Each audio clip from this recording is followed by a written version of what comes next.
Welcome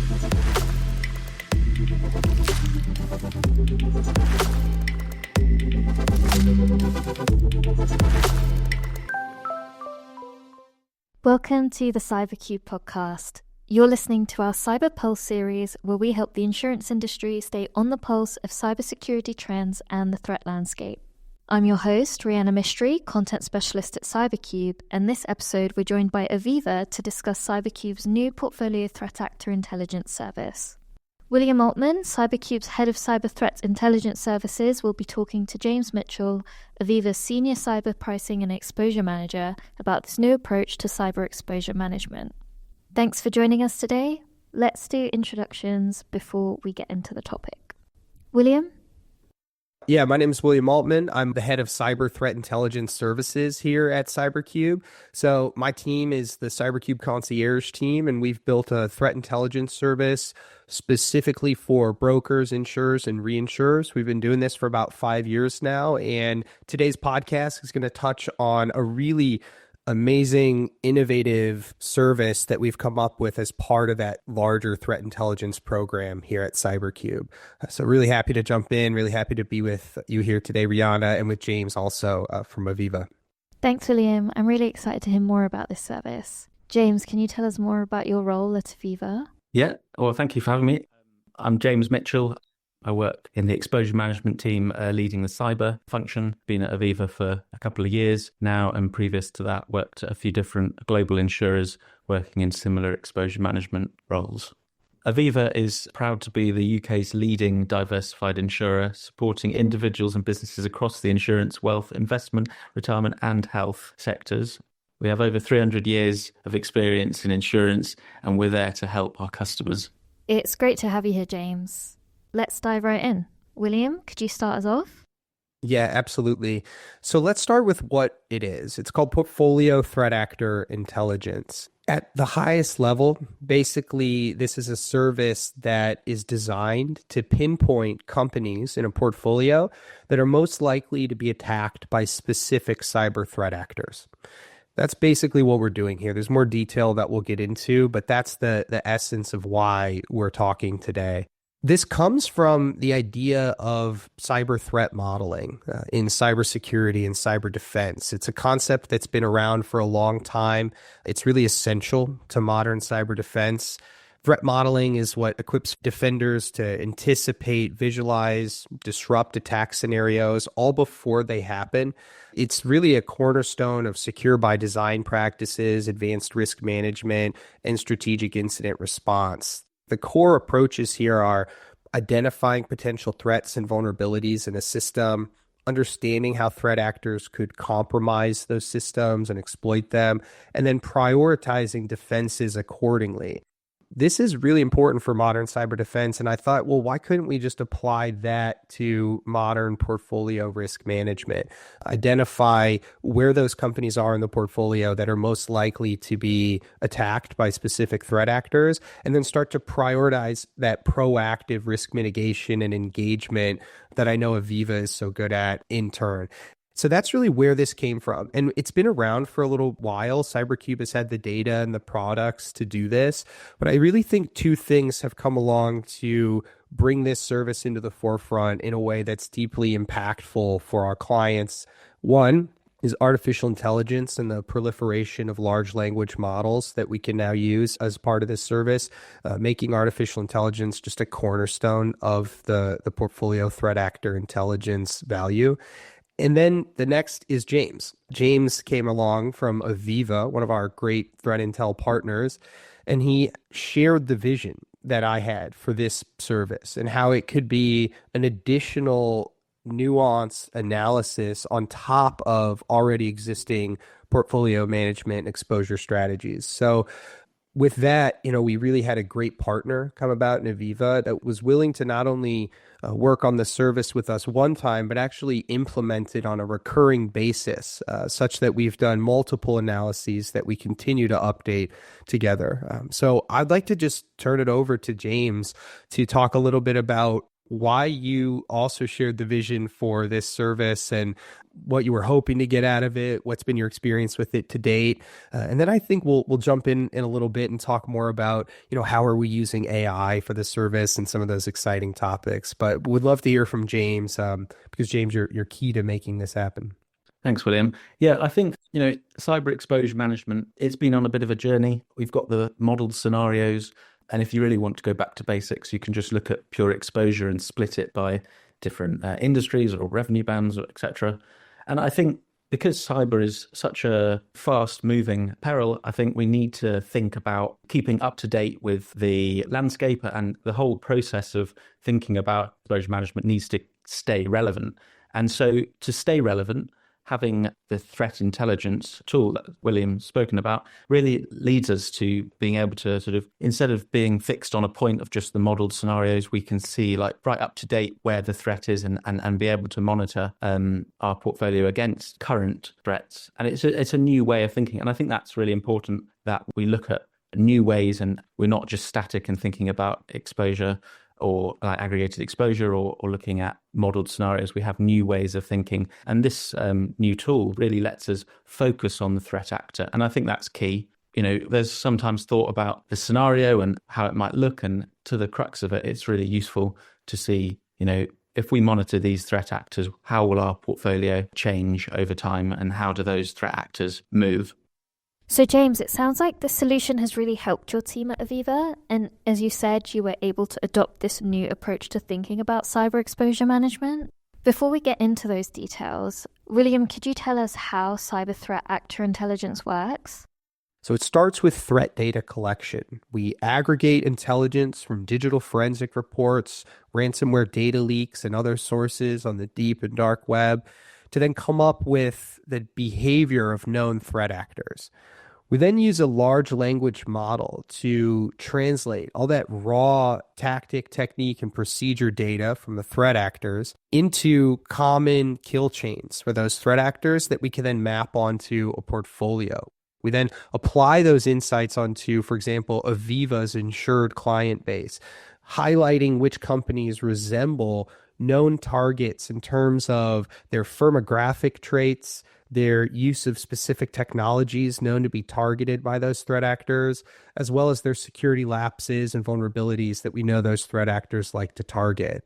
The actionable output from this is actually that it helps underwriters and cyber risk teams understand which clients are at higher risk and enables targeted mitigation, more proactive portfolio segmentation and tiering, even things like tabletop exercises that are aligned with specific threat actors and their tactics for those high-value insureds. So this is really at its core what we're doing and what the service represents today, and the partnership and the journey that we're on with Aviva. Thanks, William. It sounds like a really innovative collaboration between CyberCube and Aviva.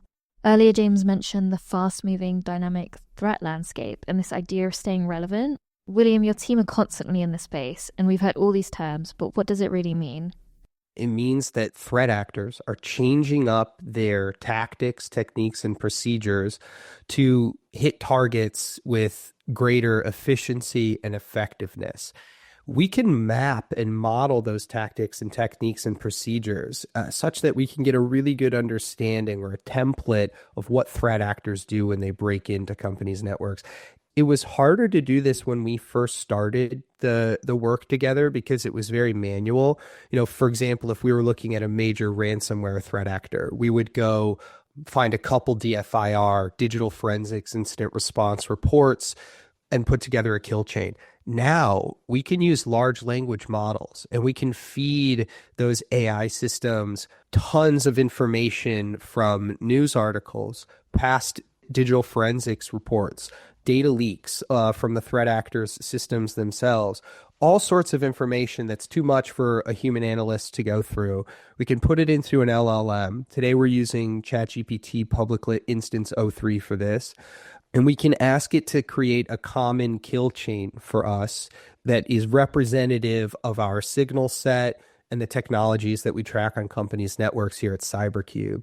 That's where we get into the portfolio-wide risk modeling aspect of this. So we've used AI to kind of study the threat actors in detail at scale, and then we apply it to the portfolio. I know, James, we've worked a lot on selecting threat actors that are relevant to the Aviva portfolio. I think this is also a huge part of it, where we're not just picking the threat actors that are out there in the news that everyone cares about, but that would have real potential to go after the companies in your book of business. And you've spoken a bit about what to do with that information once you get it. You've got maybe thousands of companies, and we narrow it down to 23 that are likely to get attacked by a specific threat actor. What's your hope for that information and what we do with it next? Or what have you been able to do with that information to date in terms of outreach or prioritization, segmenting and tiering the portfolio and so on? Yeah, I think, understanding the portfolio is really important, and being able to help the Aviva customers to be able to understand which policyholders are most likely to be impacted by a certain threat actor is such a useful tool to be able to help the customer, whether that be advising on specific tabletop exercises that are relevant to particular insured. I think it's really just a completely different way of thinking about exposure management, and something that helps the customer manage their risk, but also helps Aviva manage their own risk too. And I think when talking about the different threat actors and which one to pick, I think it's an interesting topic. There's so many threat actors out there. We want to monitor ones that are relevant to the Aviva portfolio. So yeah, William, what's your thoughts on that? Yeah, absolutely, James. It's a great part of the collaboration for us too, because we get to bring our threat intelligence expertise to Aviva and really help you learn along the way what threat actors are doing and why that matters. In turn, we then select threat actors that are relevant for your portfolio. I think there's a couple different types of analyses we do. We want to make sure the threat actor is large enough, meaning they attack enough targets and there's enough damages associated with them that we care about them from an insurable loss standpoint. They have to have previously targeted or have the potential to target the types of companies in the book, in those industries you are concentrated in, those company size bands you're concentrated in. We want to see some evidence that that's possible. But we're also conscious of those extraneous factors along the way that could corrode our analyses. And selecting the threat actor is really, as James pointed out, key to the success of the whole project and this research. So something we think about, we use external data sets, and we do some of our own tracking through our dark web partners and our threat intelligence partners at CyberCube. All that comes together to help us pick the right threat actors. It's something we're always thinking about when we're updating this service, trying to come up with the most relevant kill chains to reflect threat actor behavior today. Hearing about the methodology of how you guys went about selecting those threat actors is really interesting, especially because everyone has a different approach to risk. James, I'd love for you to expand on this a bit more and talk about how, once you selected a threat actor, how do you use them to analyze and manage cyber exposure across a portfolio? Yeah, I think with cyber exposure management, there are lots of ways to think about risk, and we need to keep thinking of new ways. And so this is a tool that allows for that. But having a threat actor that isn't going to produce the same results as running two threat actors together, they're not sort of highlighting the same policies, and maybe not going for the big name threat actors, going for other different threat actors that you'll be able to see from the portfolio where there might be differences, and it's all about seeing difference and tracking change over time. And that's something that working with William has been great to be able to sort of flesh out that methodology. And instead of just looking at it at a static point of time, you're looking at a quarter and looking at that particular in-force date and seeing how that changes from one in-force date to another. So when I talk about in-force date, I mean, in exposure management, we look at a particular day in time and looking at what policies we might have out there that would be live on that particular day. So being able to track that from one point of time to another and see how the portfolio moves is really useful to see if we've got more risk or the risk is reducing, and then being able to dig down and see, well, which policies are driving those changes. And that's where we can go to the customers and say, how can we help as Aviva to sort of improve your risk through tabletop exercises and other advice? That's great to hear. That's our goal, that you would eventually have more proactive outreach to these clients that is specific and tailored to the types of threat actors that we are recommending they prioritize. And so it's great to hear that is also on your mind, James. You spoke about this diversification of threat actors. We've used in the past some Chainalysis data that shows us both the scale or volume or number of attacks that certain groups have compared to the amount of money that they typically charge for ransom in their ransomware or data extortion schemes. And by looking at the volume of attacks compared to the amount of money they charge in their attacks, we can start to see which threat actors prioritize maybe smaller, micro-sized companies at scale, medium-sized companies, and then those that are your big game hunting ransomware. So what we've tried to do is spread out our analysis across those different subsectors of threat actor groups based on the composition of the portfolio. So Aviva has a diverse portfolio, so we need a diverse subset of threat actors to account for that. I think James captured it really well when he said we don't just want to be focused on those threat actors that are in the news. We want to really think deep about which threat actors could actually compromise the portfolio. James mentioned that we update this information. We're working on a regular cadence here to update the kill chains because threat actors are updating their methodologies. My hope for this in the future is that we would have an always-on AI system that's constantly gathering tactics, techniques, and procedures for the threat actors we specify and allowing us to then update the portfolio threat actor intelligence in an automated way. We're in the early stages of portfolio threat actor intelligence. Aviva is really the visionary partner behind this service. That's why you're hearing about it today. And there's so much more that we can do, so much more to develop in terms of technology, our understanding of threat actors and what they might do next. All of it's really exciting. And I'm just happy to be partnered with someone like James, who really gets it and I think is a future leader in this industry as a result. Yeah, and I think it's true about we need to be proactive. Cyber exposure management is, relatively new if you compare it to other lines like property. But I think we need to keep thinking of new ways of doing things. And to the point of thinking about threat actors, like it can't be static. Like if we're static, in a year's time, things might have changed. And the threat actor that's important today might not be the same one tomorrow. Indeed. So staying relevant and having that sort of process. I don't think it's about changing every few months you have a new one, because I think it's also useful to have a bit of stability and seeing how that threat actor moves and changes it. But it's about being a bit agile with it and being able to shift and say, well, actually, that particular threat actor isn't relevant anymore. Let's not continue monitoring that one. Let's pick up a new one and sort of keep it quite dynamic. Yeah, absolutely. I think to summarize, what we're doing with portfolio threat actor intelligence really represents a strategic shift using AI, using forensic-driven insights to align that underwriting and portfolio management practice with real-world threat actor behavior. I think this is something that is hopefully going to catch on in the industry as more and more people hear about it. I think if you're interested in learning more about portfolio threat actor intelligence, please get in contact with CyberCube. We'd love to talk to you about it. James, any closing remarks? Yeah, so in summary, I think it's really important for us to keep thinking outside the box, keep innovating. I think the threat landscape won't wait for us to catch up.